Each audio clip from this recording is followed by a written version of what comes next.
Salam sepak bola, teman-teman netizen atau warganet yang saya hormati semuanya. Di episode terbaru dari Bincang Bareng Binder, saya mengundang seorang narasumber yang sangat amat istimewa. Karena saya telah mengikuti beliau sejak beliau sering bicara di salah satu podcast lokal ya. Podcast lokal di Bandung ya. Betul. Di Bandung, tapi pada saat itu saya sempat mengirimkan DM ke akun IG-nya, tapi gak dijawab. Sejak tahun 2022. Tapi baru beberapa hari lalu saya kontak. Wah, untung dijawab sama Mas Ripan. Welcome Mas Ripan. Hey, halo Bung Binder. Ya, thank you sudah datang ke Bola Bung Binder. Aku terima kasih diundang ke sini. Oke. Dan ternyata saya baru tahu juga teman-teman tadi pada saat kita ngobrol offline, ternyata Mas Ripan yang sudah mengikuti saya jauh lebih lama sebelum saya mengikuti Mas Ripan. Sejak kapan tuh? SMA kelas 2 mungkin ya, tahun 2002. Aku kan lulus 2003. Sekitar itu. Jadi dulu tuh aku selalu ingat Selasa Jumat itu ada koran bola dan Gema Olahraga GO. Iya.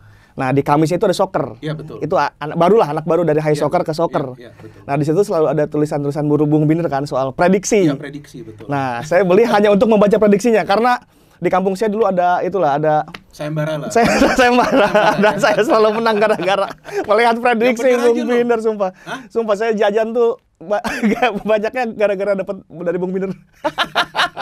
Tapi jangan dicontoh ya. Jangan. Itu. Tapi saya nulis bukan untuk bukan. Saya nulis analisa dengan prediksi. Dan dulu rekornya tahu nggak? Apa? Berapa? Dari 10. Iya. Biasa yang salah cuma 2 loh. Itu rekor gua. Iya. Iya, benar. Benar. Terus aku pernah 99-nya benar kan Liga Italia kalau nggak salah 18 ya, berarti 9 match. Nah, aku nebak 99-nya.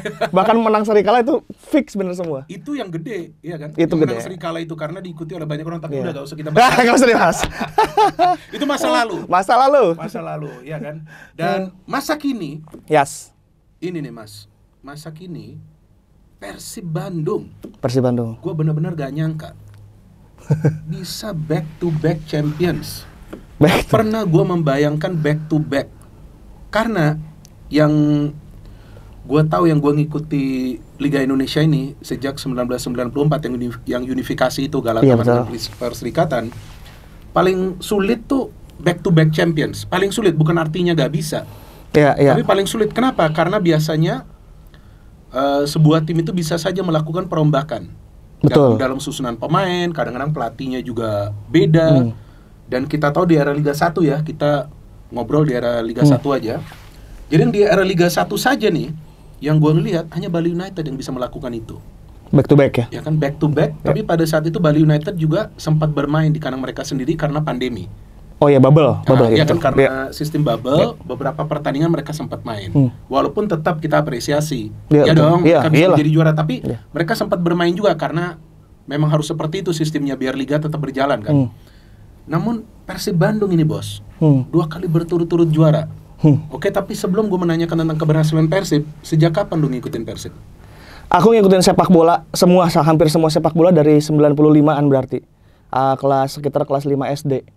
Berarti itu angkatannya Primaveranya Kurniawan yang pada di Liga Italia. Persib Bandung juara pertama kali.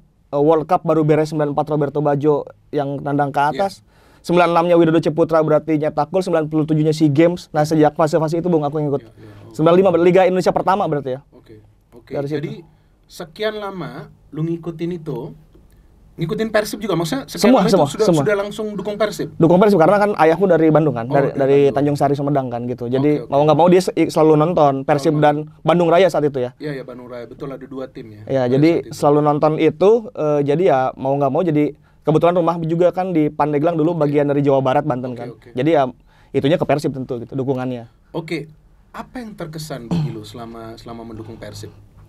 95 juara itu yang nonton bapakku kan ke Senayan. Di GBK? Iya, di GBK lawan Petrokimia. Aku belum mengerti kan waktu itu masih nonton di TV. Nah, yang paling berkesan adalah setelah itu Persib tidak pernah juara lagi tuh. Lama, iya. Sangat lama. Sampai juara lagi 2014. Betul. Nah, 2014 giliran aku yang nonton ke Pandeglang ke Palembang langsung saat itu. Jakabaring. Itu yang paling berkesan. Nonton langsung di sana. Nonton dari semifinal. Padahal tuh full house kan? Full house. Cuman ya udah dari semifinal lawan Arema kita stay di sana sampai final. Itu yang paling berkesan karena 95 waktu juara aku nggak bisa nonton langsung dan belum ngerti-ngerti amat lah. Nah kalau 2014 udah ngerti dan akhirnya bisa melihat dia Persib angkat piala langsung di depan mata. Gitu. Itu paling berkesan sih. Iya dan pada saat itu lawannya adalah Persipura ya. Persipura. Jadi Persipura dan juga Persib ya yang sudah 4 kali juara ya. Persipura dan Persib ya. Kan Persipura dan Persib betul kan 4 bintang kan. Persipura 3 apa 4 ya?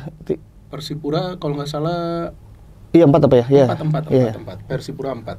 Nah, yang selama lu ngikutin Persib, siapa pemain favorit? Oh banyak kalau pemain favorit. Rata-rata tapi aku pemain favoritnya kayak underrated gitu, Bung. Oke. Dulu 2001 aku suka banget sama Hari Saputra. Dia juara di Persija. Kemudian pindah ke Bandung 2001, ada Hari Saputra namanya, kemudian di Persikota dia bagus. Anak kesayangannya Ivan Kolev. Aku suka banget tuh dulu mainnya Hari Saputra. Hari Saputra kayaknya saya pernah dengar, pernah main untuk timnas juga. Pernah dia timnas. Betul, kan? Ivan Kolev ya. Kalau nggak salah ya. Piala Asia 2007, terus iya dia. Kalau nggak salah pernah saya kontak juga. Oh iya. Ada. Kalau nggak salah iya. Itu kalau ada aku sangat ngefans sama dia. Ada nanti gue share. Kalau nggak salah nanti gue lihat lagi ya. Ada atau enggak ya namanya. Nah, maksudnya Hari Saputra terus siapa lagi? Aku tuh justru kalau suka pemain secara personal tuh banyaknya bukan dari Persib. Oke. Hari Saputra, Haryanto Prasetyo, Tommy Prasetyo. Oh, Tommy Prasetyo. Itu aku suka cara mainnya. Oke. Terus Bongo Pribadi. Bongo Pribadi gue suka. Iya, karena bagi aku dulu di antara bintang-bintang Primavera, Kurniawan Dwi Yulianto, Bima Sakti dan sebagainya, kaptennya tuh Bongo gitu. Iya, kaptennya Bongo. Dia adalah bapak dari anak-anak Primavera saat itu. Jadi kebanyakan justru sukanya non Persib. Nah, kesini ya lumayan suka secara personal karena dulu tuh kalau Persib kan mainnya ini ya bareng-bareng kolektif ya, nggak individual gitu. Nah kalau yang sekarang terakhir aku sangat respect sama Bang Firman Utina sih.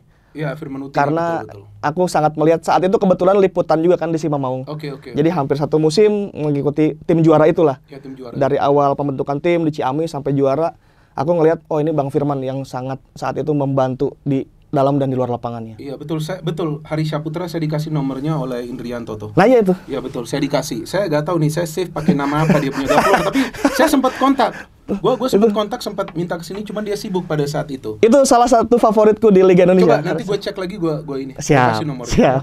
Oke, jadi selama ini kan lu terkesan dengan Persib yang mengangkat piala itu di 2014. Sebelum kita sekarang kesini itu nanti. Tapi apa momen yang lu merasa sedih? Sedih ya? Iya. Apa momen? Aduh, kok lu merasa sedih Persib mungkin gagal menjadi juara? Atau mungkin ada pemain yang kalau yang pindah dari Persib? Oh, kalau pemain pindah banyak ya sedih ya? Banyak ya. Banyak kalau itu. Ferdinand Sinaga sedih ketika dia pindah. Itu bagus itu pemain. Bagus. Dia datang, dia kan sebetulnya orang Bandung lah ya, dibesarkan di Cicalengka, Kabupaten Bandung. Nggak pernah main di Bandung, tiba-tiba datang pulang 2014. Pemain terbaik. Juara, setelah itu dia pindah lagi. Nggak panjang gitu. Iya, nggak panjang, betul. Itu cukup sedih. Cuman yang cukup lumayan, nih harusnya bisa juara nih 2018 menurutku, zamannya Mario Gomez. Ya. Saat itu kalau itu juara itu tuh banyak generasi dari generasinya Eka Ramdhani kan belum pernah juara di Bandung. Saat itu ada di tim. Kemudian setelah generasi Eka ada generasinya Deddy Kusnandar. Dari generasi Deddy Kusnandar masih ada generasinya Febri Bow tuh. Jadi andai saat itu juara 2018 Persib ada 3 generasi juara yang Pitwin Bandung lah, anak muda asli Bandung betul. Yang bisa juara di situ. Ada Atep juga masih ada. Atep putra daerah ya. Sangat disayangkan tim itu waktu itu nggak juara. Iya betul. Karena memang kemudian harus bermain di luar Bandung kan. Iya. Berapa Iya betul gitu kan. betul. Dan di sana kehilangan momentumnya. Iya. Oke, yang sekarang Persib bisa menjadi juara back to back, pernah lu bayangkan nggak sih back to back lo ini dengan format yang berbeda? Tidak. Setelah juara musim lalu, aku merasa Persib akan banyak mengalami kesulitan karena yang pertama main di 2 kompetisi kan. FC Cup sama Liga itu akan sulit. Betul. Yang kedua kehilangan banyak sekali pemain yang kerangka tim juara di musim lalu. Alberto kita hilang back. Salah satu back terbaik yang bisa bikin Nick Kuipers selalu main nyaman. Betul. Kita kehilangan lagi Stefano Beltrame, orang Juventus yang datang setengah musim bawa juara. Bagus dia. Bagus. Kehilangan lagi Rezaldi karena cedera. Kita banyak kehilangan yang akhirnya harus ditutup tuh sama Bojan Hodak di musim selanjutnya. Dengan mungkin dana juga tidak terlalu bagus-bagus amat ya. Karena harus ikut 2 kompetisi jadi harus dalam tanda kutip cari pemain yang murah-murah tapi bagus gitu. Yang sesuai lah dengan konsepnya Bojan Hodak. Iya, sesuai dengan budget juga betul. Sesuai dengan harus turun di AFC harus di Liga Indonesia. Ya, memang klub itu memang harus begitu, keuangannya harus dikelola dengan baik. Ya kan? Jangan sampai overspending juga, nanti berat juga. Iya, musim depannya acak-acakan itu. Iya, musim depannya bisa acak-acakan nanti, bisa minus juga. Iya. Oke. Akhirnya ya datanglah itu Gustavo Franca, kemudian datang lagi Tyron dengan 1-2 opsi yang akhirnya dia kembali bermain di Persib kembali menggantikan Stefano Beltrame. Terus di tengah pra kompetisi Febri Faryadi harus cedera keluar, Deddy Kusnandar cedera, Rian Irianto keluar. Banyak pemain. Padahal Rahmat Irianto lagi mainnya bagus. Lagi enak. Iya kan, dan dia main di fullback kanan ngeri banget itu mainnya dia. Iya kan? Lagi bagus-bagusnya loh. Iya. Rahmat Irianto harus menepi. Banyak pemain-pemain menepi, belum di tengah-tengah tuh ada yang kartu akumulasi kartu, David cedera, Beckham Putra, terus Mailson tidak sesuai ekspektasi, akhirnya dia diganti Gervan Castaner kayak gitulah. Castaner juga belum konsisten, kadang on kadang off. Oke. Dengan begitu keterbatasan dari Persib Bandung musim ini ya kan, musim ini kan banyak keterbatasan, bahkan sempat 8 pemain cedera, hilang ya, di bench aja kurang tuh pemain. Pernah gue siaran kurang nih pemain, tapi Persibnya ternyata menang. Gue lupa lawan siapa itu, menang juga. Nah, apa yang membuat Persib ini, kalau gue sih biasa sudah memberikan analisa, tapi kan gue mau tahu dari sudut pandang ya kan, karena kalau gue kebanyakan ngomong nanti dibilang bobotoh, susah. Ya kan, jadi gue mau tanya dari lu juga, gimana sudut pandang lu dengan segala bentuk keterbatasan, gimana caranya Persib ini bisa menjadi juara musim ini? Oke, yang pertama menurutku faktor penting Bojan Hodak, pelatih, head coach. Dia sebelum head coach datang ke sini kan dia menggantikan Luis Milla kan saat itu ya. Luis Milla, aku pernah nanya ke Pak Teddy, waktu itu Pak Teddy masih menjabat di Persib. Dia salah satu yang mengambil keputusan Bojan Hodak untuk datang ke Bandung. Terus gimana mereka bisa memutuskan Bojan Hodak? Ada ceritanya nggak? Aku nanya ke Pak Teddy, Pak, kenapa yang terpilih Bojan Hodak? Kata Pak Teddy, kita setelah Luis Milla nggak ada, harus mencari dan cari CV untuk pelatih yang sangat kenal dengan kultur di Asia Tenggara. Dia bilang, dan Boyan dianggap sudah tahu kultur Asia Tenggara, sudah pernah di Malaysia lama, dia tinggal juga di sana, terus pernah menangani PSM Makassar. Akhirnya dipilih lah, dan ternyata setelah aku mulai cukup mengikuti Boyan di Bandung, dia emang sangat kenal terhadap kultur ini. Satu kunci Boyan datang ke Persib yang tahun kemarin juara adalah mendatangkan Kevin Ray Mendoza, penjaga gawang. Karena ada analisa-analisa bahwa Persib memang agak sering kecolongan di penjaga gawang saat itu. Satu dan lain hal. Misalnya waktu lawan PSM dalam perebutan race juara ketika PSM juara, kita hilang di Pakansari kan gitu. Betul. Nah, Bojan akhirnya mendatangkan Kevin Ray Mendoza, dan itu langkah pertama yang sangat tepat menurut aku dari Bojan. Artinya dia ngerti nih analisa di Persib bagaimana. Akhirnya dia surplus di bek kiri kan, waktu itu ada Rezaldi, ada Edo, ada Zalnando, ada pemain Jepang satu. Akhirnya dia beres. Dan ternyata tipe Bojan itu adaptif terhadap tim. Dia bisa kalau dia ibaratnya nasi goreng nih, dia dikasih ayam, dia bisa nasi goreng ayam, dia dikasih tomat, dia bisa nasi goreng tomat gitu. Nah, yang terjadi di musim sekarang ketika semuanya pada menepi nih, Bojan tidak punya siapa-siapa, dia hitungannya tuh pakai pemain bahkan udah pemain grade 3-nya nih. Ferdiansah, Rian Kurnia, Azikri dimainkan, Kakang Rudianto gitu. Nah, dia adaptif, dan yang terutama adalah dia bisa menjaga pemain untuk tetap pede dan dia percaya ke pemain, menurutku ya. Itu yang membuat Persib Bandung stabil dan masih bisa bersaing. Ditambah tim-tim lain juga nggak konsisten itu sih. Iya, betul juga sih. Seperti ada Persebaya kan, sebenarnya kan Persebaya yang berada di atas lama itu. Awal-awal. Sempat perbedaannya sempat double digit loh. Persib masih berada di tengah pada saat itu. Tiba-tiba bisa meroket masuk ke number 1 dan langsung ambil posisi puncak. Cuman sekali kalau nggak salah turun. Jadi pasca kita gagal di AFC Cup, konsentrasinya kan sudah ke Liga Indonesia lagi nih. Betul. Ada beberapa jalur formula juara kan di Indonesia. Keuangannya harus kuat. Kondisi ruang ganti harus bagus, taktikal harus bagus, pemain-pemain kunci, dan sedikit keberuntungan di match-match genting. Persib 5-5-nya ini dia berhasil nih. Untuk misalnya secara finansial nggak ada tuh di tengah jalan ada isu telat gaji atau gimana, itu sangat penting Bung soalnya. Biasanya di putaran 2 ke sana tuh mulai banyak tuh isu-isu tim menurun gara-gara katakanlah telat-telat gitu. Nah, di Persib itu solving ya, selesai. Di ruang ganti ini yang paling penting dan sebetulnya jarang terekspos. Igbo Nevo dan Jufrianto. Oke. Dua pemain senior ini memang tidak bermain, tapi dia yang memegang peranan untuk anak-anak ini tetap terjaga bunnya, tetap terjaga di track. Oh, begitu ya. Dia sangat membantu Igbo Nevo tuh buat ke lucu-lucuannya lah. Oke. Bang Jupe buat ke anak-anak muda Bandung dan anak muda yang U23-nya dia ngejagain di mes. Dia yang memimpin tim ini setelah Igor Tolic dan Boyan Hodak di staf kepelatihan. Kemudian tim behind the team-nya ya sangat bagus menurutku. Jadi Boyan Hodak tinggal ngasih instruksi-instruksi kecil lah. Selebihnya sudah diatur di daily-nya sama Igor Tolic namanya, ada asistennya. Kayak dulu Robert Albert dengan Listiadi di Arema mungkin. Listiadi yang atur daily, Robert Albert yang atur di match. Kemudian Boyan tidak pernah menyalahkan pemain, Boyan tahu harus bagaimana dalam bersikap. Toh pun ketika wasit misalnya tidak dianggap tidak adil untuk Persib, Boyan tidak bereaksi seperti itu. Karena iya benar. Gue jarang sekali juga dengar dia sampai berapi-api atau sampai kesel atau kecewa. Ada kritikan-kritikan tipis-tipis. Itu ada, tapi tidak dijadikan alasan oleh dia. Karena dia cukup mengerti regulasi dan karakter. Bisa jadi kalau dia ngomong soal wasit tadi memimpin jelek, itu bisa 3 hukuman pertandingan gitu. Benar. Nah, akhirnya jawaban Pak Teddy tadi yang Boyan tahu kultur sepak bola Asia Tenggara itu terjawab di sini.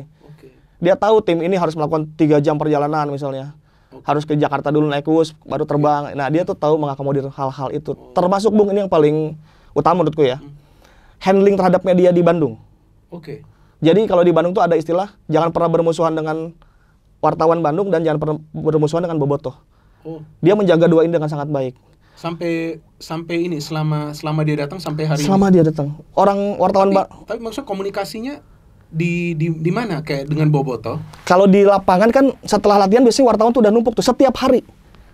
Bahkan kayak Miljan Radovic, kayak misalnya Mario Gomez selalu kan setiap lapangan, wawancara lagi kan kemarin udah selalu kayak gitu. Tapi kalau ini setelah setiap sesi latihan bahkan dia yang si ini kemana kok nggak ada, wartawan ini dia kemana nggak ada.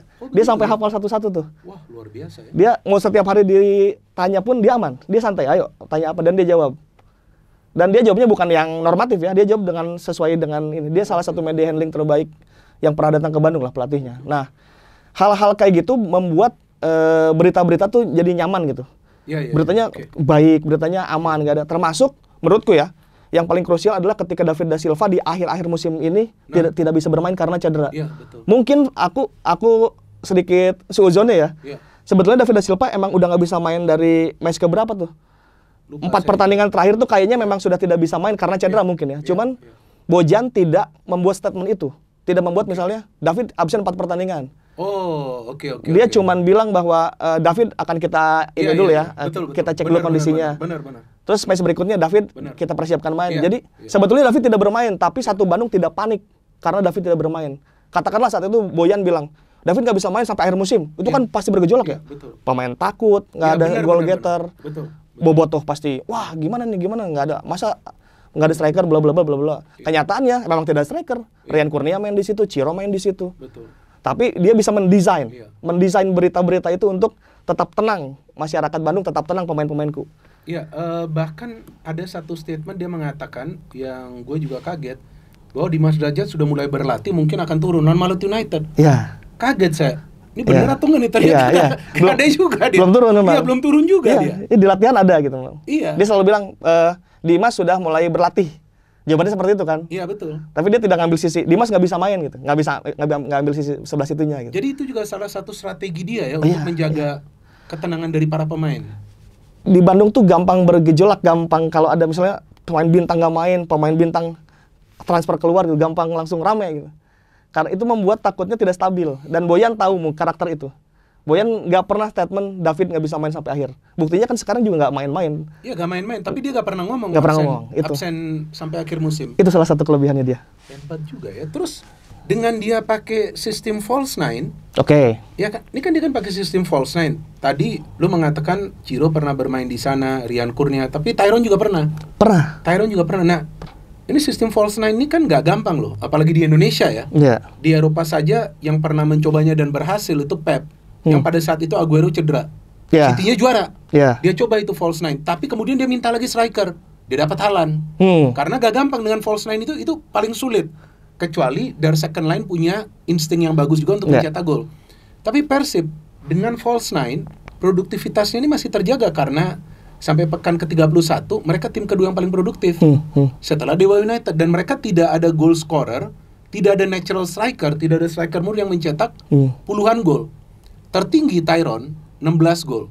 Dewa United punya Alex Martins 23 atau 24 gol. Tapi Dewa United sekarang selisih poinnya 10 poin, main paling bagus. Tapi yang juara Persib. Kok bisa? Apa yang membuat para pemainnya ini kok bisa perform di atas lapangan? Untuk faktor ini, Bojan bilang, saya beruntung punya pemain-pemain yang bisa mencetak gol di semua lini, dia bilang. Dari semua lini? Dari semua lini, termasuk ya Franka bisa cetak gol di gol-gol penting, sundulan. Jadi, memang untuk hal yang satu ini, untuk taktikal ya, memang ada sedikit keberuntungan lah. Tyrone tiba-tiba, kan kita selalu menganggap musim lalu Stefano Beltrame itu salah satu yang terbaik ya. Bagus. Di final third. Betul. Otaknya bagus banget tuh. Betul. Dia melengkapi David da Silva, Ciro, dan ada dia tuh. Sepakat. Ketika dia hilang, kan kita, wah siapa lagi nih? Tyrone. Waduh, Tyrone. Mana di Thailandnya belum tahu kan. Betul. Kita gimana? Ternyata Tyrone bisa berkembang, paling berkembang saat ini. Bahkan ketika Bung Biner bilang pemain terbaik Liga Indonesia udah harus Tyrone. Ya saya sih setuju-setuju aja karena emang dia lagi. Bakal dikasih ya? Kalau netizen nanti ngelawak lagi. Menurut netizen ya, bukan menurut gua. Itu tergantung technical study group. Nah, itu atur-atur aja tuh. Jadi, Tyrone bagus tiba-tiba. Franka juga di luar dugaan bisa tampil lebih bagus daripada Alberto. Betul. Adam Alis di akhir-akhir dia selama karirnya di Liga Indonesia, Adam Alis tuh aku hampir melihat Adam Alis sosok yang pendiam, main aja. Ketika di Bandung dia dapat kultur dalam tanda kutipnya Bandung banget. Dia bercanda, dia main TikTok. Ayo sama Bang Jupe, ayo Bang, tebak-tebak nama Nabi Bang. Dia membuat ruang ganti juga enak, dan setelah ruang ganti enak kan ke supporter juga bahwa, Adam Alis di Bandung betah ya, gitu. Ada kesan betah gitu. Ketika dia merasa betah di luar lapangan, di lapangan Adam Alis bermain sangat baik.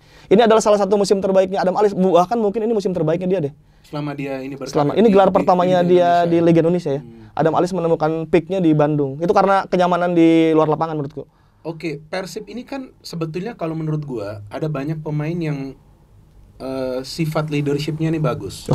Ini Kuipers, ya, Maklok, Deddy Kusnandar, ya, bahkan kalau menurut gua ya walaupun Ciro adalah pemain yang kita tahu fokus untuk mencetak gol, tapi gua ngelihat nih leadershipnya bagus juga. Terlepas dia kadang-kadang emosional. Emosional itu bukan berarti marah, bukan berarti ngambek, tapi kadang-kadang sedih, ya kan, kalau dia gak bisa mencetak gol, ya kan.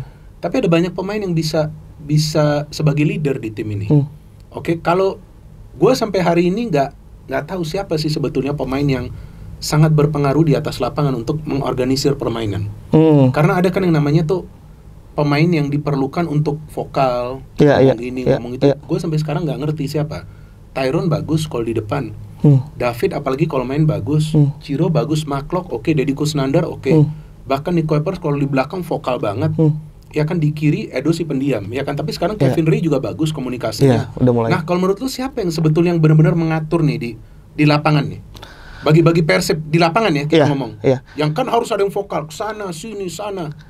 Persib tuh rataannya hitungannya tua ya tim ini sebetulnya. Rataan usianya ya. Itu betul. Itu fakta. Ternyata tapi itu yang membuat tim ini matang ternyata menurutku. Katakanlah Bruno di Persebaya, kita lihat awal-awal bagus, terus ada sedikit penurunan permainan, konsistensi mungkin ya. Nah, aku melihat karena itu mungkin Bruno terlalu muda di situ. Dan di Persebaya, katakanlah tidak ada leader yang orang Surabaya aslinya, orang Jawa Timur asli yang memimpin itu. Aku melihat begitu ya. Kenapa Persebaya tidak stabil di papan atas? Di Bandung memang belum ada pemimpin lagi seperti Bang Firman di zaman dulu misalnya, Atep. Tapi gara-gara usianya semua rata-rata di 30-an ini matang itu udah nggak usah dikasih tahu, Bung. Orang-orang yang lu harus gini, lu nggak usah, udah selesai. Adapun yang di bench mungkin ada Azikri, ada anak-anak muda, ada Seva. Itu udah urusannya Iqbal Nevo sama Bang Jupe. Iya, betul. Jadi mereka yang ini ya, mentorin ya. Iya, jadi untuk pemain yang backup dan untuk jadi super sub itu urusannya Jupe sama Iqbal Nevo lah. Di lapangan itu orang-orang udah pemain jadi semua. Menurutku. Oke, jadi itu juga yang membantu Boyan Hodak untuk bisa menangani tim ini. Iya. Jadi pokoknya semua pemain ini menyatu baik di atas lapangan dan juga di luar lapangan. Iya. Nah, kalau kita berbicara tentang taktik permainan, kalau gue ngelihatnya dan berkali-kali gue mengatakan bahwa sebetulnya Persib gak bermain indah. Sejak Boyan Hodak melatih. Iya. Oke, kalau sebelumnya dengan Luis Mia, possession, offensive, lebih banyak bola berada di ruang pertahanan tim lawan, ya kan? Lebih banyak peluang, lebih banyak yang gua ngeliatin. Tapi belakangnya kadang-kadang kecolongan. Karena kalau lu lihat statistik, yang Luis Mia masuk pertengahan musim juga, yang Robert Rene Alberts out ya kan? Itu Persib produktif, tapi kemasukan banyak gol juga. Oke? Boyan Hodak masuk, ya, walaupun permainannya ya gue gak mengatakan nggak jelek sih, tidak menghibur lah. Ya tidak menghibur, tapi efektif. Ya kan, lu ngelihat taktik seperti Boyan Hodak ini seperti apa? Kalau gue ngelihat nih taktik mirip seperti PSM, Bernardo Tavares yang bawa PSM, karena orang banyak yang tidak bisa membaca taktik PSM pada saat itu. Walaupun mirip dengan Bali juga, dengan Teko, tapi Teko punya taktik lebih agresif. PSM lamban, bola ke depan gol. Kanter ya, betul. Persib juga sama, lamban. Ini kapan nih bola mau ke depan? Tahu-tahu Ciro Tyron nih gol. Nah, lu ngelihat taktik Boyan ini seperti apa yang lu lihat dalam permainan, karena kan you are a fan. Lu kan bobotoh. Ya kan, bobotoh tentu punya pemikiran yang berbeda daripada gue sebagai pengamat. Nah, lu sebagai fan, lu ngelihat apakah ini yang lu inginkan Persib? Oke, yang penting bermain efektif, dapat hasil akhir. Udah, kita juara. Bagus, ada gelar, ya kan? Atau lu mungkin, kan semua orang kan punya selera yang berbeda. Atau lu mungkin tipe penonton atau juga fan yang pengen tim lu mainnya pokoknya bagus lah. Ya kan, biar lu bisa menikmati jalannya pertandingan. Banyak yang berbeda-beda. Ya kan? Ada yang pengen main cantik, betul. Kalau lu ngelihatnya seperti apa Persib sekarang ini yang ball possession-nya tuh rata-rata rendah, Bos? Iya kan, ini fakta, lihat aja. Ball possession-nya rendah, tapi mereka peluangnya juga gak banyak. Lawan Sleman, ini gua ada catatan, 5 peluang emas 3 gol. Cuma 5. Efektif kan? Iya. Nah, lu seperti apa lu lihat permainan Persib sekarang ini dengan taktiknya Boyan? Kalau melihat Boyan yang sekarang atau di musim lalu ya, dan karakter pemainnya, memang kita kan punya pemain-pemain cepat di depan. Ada Ciro, ada David, ada Febribo tahun lalu. Jadi memang kita punya kecepatan, tapi masalahnya Persib kan udah berumur ya di tengah, di belakang. Misalnya Mark Lok hitungannya untuk gelandang udah cukup berumur tuh, udah 30 lebih. Jadi kalau kita memaksakan, katakanlah main kayak Dewa gitu, ball position, aku belum nggak yakin itu akan sekuat itu sampai 90 menit deh. Artinya mereka defense dulu, ketika ada kesempatan counter, ketika ada set piece itu bisa dimanfaatkan. Sebetulnya hampir sama dengan formulanya Bernardo ketika juara sih. Defense counter ya. Cuman sebelum ini juga Persib sudah pernah menemukan permainan kayak gini di Mario Gomez. Dulu Mario Gomez tuh nggak main ball position juga, makanya Ardi Idrus kepake karena dia tidak harus terlibat dengan banyak possession bola. Dan kalau nggak salah pada saat itu jumlah kebobolan Persib sebelum harus bermain di luar Bandung tuh sedikit. Iya, karena bola, aku pernah ngomong waktu itu. Tapi bola memang lebih banyak diberikan ke Enduasel dan juga Bowman. Betul. Sempat ada komplain kan, kenapa Mario Gomez tidak memainkan possession ketika pemain-pemain lu bagus gitu waktu itu. Dulu pemainnya bagus itu. Bagus.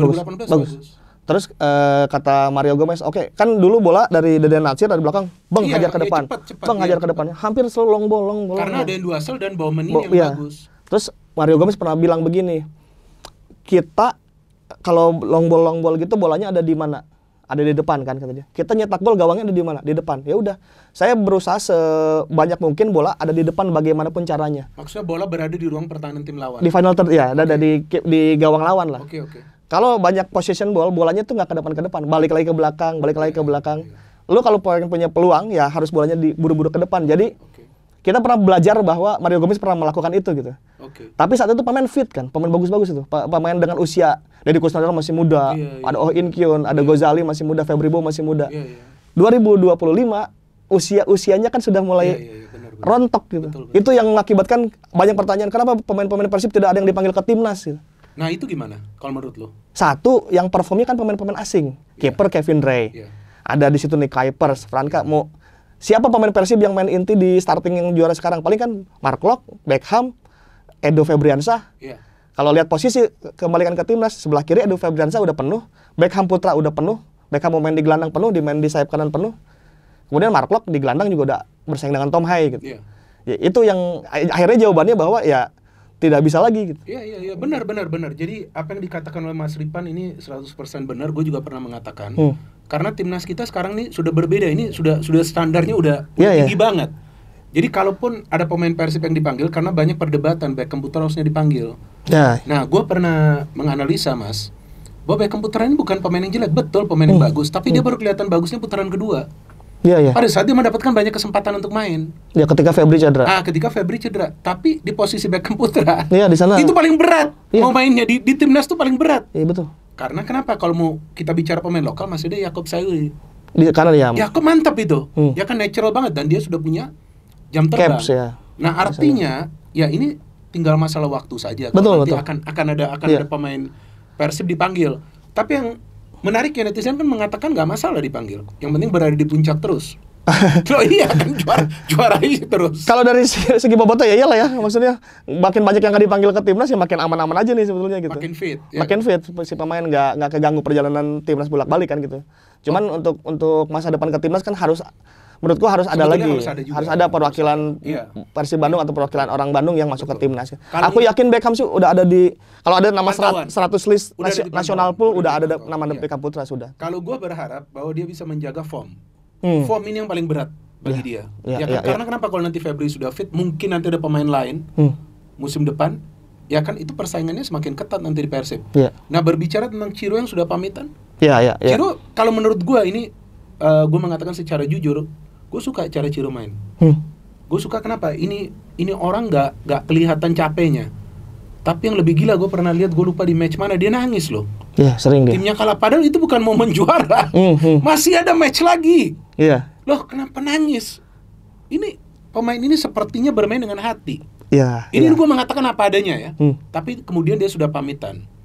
Nah, lu ngelihat Persib yang akan kehilangan Ciro seperti apa nanti ke depannya? Karena Ciro adalah kemungkinan bukan Boyan dalam counter attack dia. Betul. Bagus loh dia. Bagus.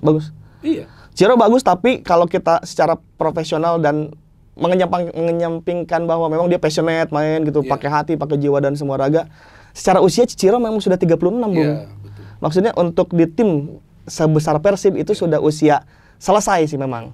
Jadi ada baiknya memang Ciro akhirnya pindah di usia 36 dengan indah gitu. Maksudnya dia 2 kali juara, dia pergi dengan baik. Betul. Seperti Peter Schmeichel waktu dari MU lah. Dia pergi sebagai juara, sudah menyelesaikan semua pertarungan di Bandung, dia pergi. Kita akan mengingat nama Ciro terus gitu. Daripada dicoba lagi semusim lagi. DDS juga kan udah mulai performnya udah mulai kena cedera kan gitu. Menurun gitu. Karena rentan cedera juga. Gitu. Itu usia lah sudah tidak bisa dipaksa lagi gitu. Jadi untuk Ciro ya terima kasih atas semua yang ada di sini. Kita berpisah dengan sangat baik gitu untuk Ciro. Dia akan bermain bagus di tim selanjutnya dan Persib juga akan mencari pengganti Ciro dan itu akan sulit. Aku sih curiga di musim depan Persib akan mengalami sedikit turbulensi deh, kesulitan. Banyak pemain inti, tentu kalau tim juara pasti minta naik kan secara budget gitu. Nah, ada mungkin yang tidak deal, ada yang deal. Nah, artinya kalau ada yang tidak deal itu kita harus ganti-ganti formasi lagi dan aku semoga Boyan Hodak masih bisa menemukan magisnya ya. Tapi musim depan kan tim lain juga berbenah kayak Dewa United udah kan gestur-gestur tim yang udah mau naik itu kelihatan belum ya kalau kita ikut nonton Liga Indonesia tuh. Udah kelihatan. Lihat nih tim-tim target nih. Menurutku di musim depan mungkin Malut atau Dewa United akan merajai di papan atas itu. Persib asal nggak terlempar ke 5 besar menurutku udah oke lah. Dia main di kedua kompetisi juga kan. Di AFC juga. Dan bagaimana untuk kompetisi Asia? Gue sih berharap ya minimal ada klub dari Indonesia yang bisa lolos dari fase grup. Lolosnya dulu dari fase grup. Kalau untuk juara sih berat. Tapi kalau bisa lolos dari fase grup menurut gue bagus. Gimana lu ngelihat Persib? Apakah memang mereka juga akan coba untuk bersaing di kompetisi antar klub Asia? Kan baru musim ini bermain itu pun gak lolos dari fase grup. Secara gestur kan kalau mau Liga 2 ada pengen juara Liga 1 ya. Pemain di Liga 2 ini harus rasa Liga 1 kan biasanya pemain-pemain yang di Liga 2. Pemain-pemain yang rasa Liga 1 nih. Betul. Karena dia udah into supaya ke Liga 1. Kalau kita pengen main bagus di AFC, pemain-pemainnya udah harus rasa AFC nih. Asing-asing kelas AFC, walaupun bukan kelas Ronaldo yang Champions ya, yang Champions 1, kita kan baru di bawahnya. Nah, harus melakukan gestur itu, tapi kan untuk di Indonesia terkendala budget pasti. Betul. Untuk mengambil katakanlah pemain Thailand yang bintang timnasnya, level situ gitu. Itu agak sulit, Bung. Jadi prediksiku memang tidak terlalu banyak akan kemana-mana sih di AFC, semua klub di Indonesia bahkan gitu. Agak sulit. Agak sulit gitu. Itu yang membuat koefisien kita makin turun dibanding tim Kamboja bahkan. di Asia. Iya betul, memang liga. Iya, liga. Standar liga kita kan. Oke, kalau menurut gue Persib ini punya salah satu hal yang istimewa. Ya kenapa? Karena Persib ini adalah brand yang sangat dicintai. Yeah. Brand ya, nama Persib sangat dicintai dan juga yang engagementnya sangat tinggi. Betul. Di sosial media. Ya kalau istilah netizen kita gak Persib gak makan lah. bisa ya. Persib ya artinya pasti pada mau dengerin. Persib sekarang sudah menjadi salah satu tim yang membuktikan bahwa dengan manajemen yang sehat, dengan pemain-pemain yang bisa menyatu, dengan pelatih yang bagus, mereka bisa menjadi juara. Oke? Nah ini kan sudah 2 musim nih juara. Nah harapannya untuk musim depan seperti apa dari Mas Ripan? Kalau untuk juara tiap musim bonus lah ya. Karena selama ini juga Persib sudah mulai melakukan peringkat 3, peringkat 2, peringkat udah di papan atas terus yang terjaga. Yeah. Semoga kedepannya bisa go Asia terus tiap tahun. Artinya kalau makin sering go Asia secara pengalaman kita sudah tidak kaget lagi. Tahun lalu bagiku salah satunya Persib agak jeblok di Asia karena baru lagi main di situ setelah 2015 ya. Kaget lah orang baru ikut kompetisi lagi. Betul. Regulasinya saklek, semuanya gimana. Betul. Pemain-pemain muda juga kayak Beckham Putra mungkin itu pertama kalinya dia main di kompetisi klub Asia ya. Betul. Makin sering Persib bertanding di situ, makin sering juga secara pengalaman dan secara prestasi kan pasti gatel ya. Pengenlah kita sekali-kali nyoba lolos grup gitu. Nah, aku sih untuk juara ya bonus lah. Untuk juara nggak harus back to back triple juara lagi.